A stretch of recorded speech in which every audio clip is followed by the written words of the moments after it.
There was one report that said that you had arranged to send President Musharraf a letter to be sent in the event of your death by assassination, urging him to investigate certain individuals in his government. Is that true?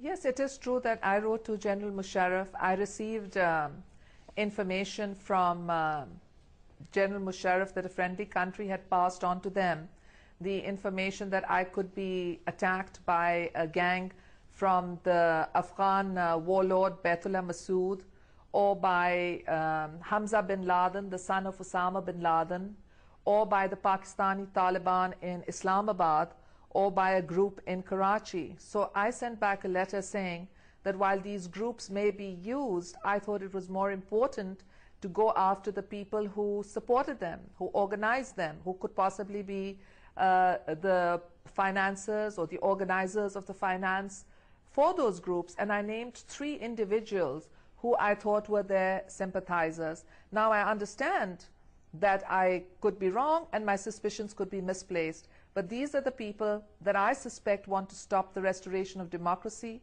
They want to stop my return because they know in 1993, when Pakistan was on the brink of being declared a terrorist state, I stopped the rise of terrorism, and they know that I can do it again. So I feel that these are the forces that really want to stop not just me, but the democratic process and the will of the people from triumphing.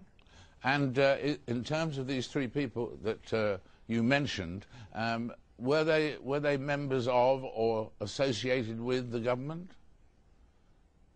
Yes, well, one of them is a very key figure in security.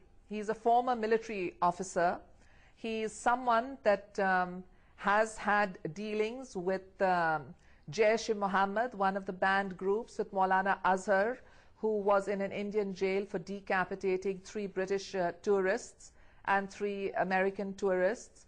And he also had dealings with Umar Sheikh, the man who murdered Osama bin Laden. Now I know that having dealings with people does not necessarily mean direct evidence, but I also know that internal security has totally collapsed in Pakistan, and that internal security cannot collapse without there being some blind eye, if not collusion, being turned to the rise of the militants and militancy.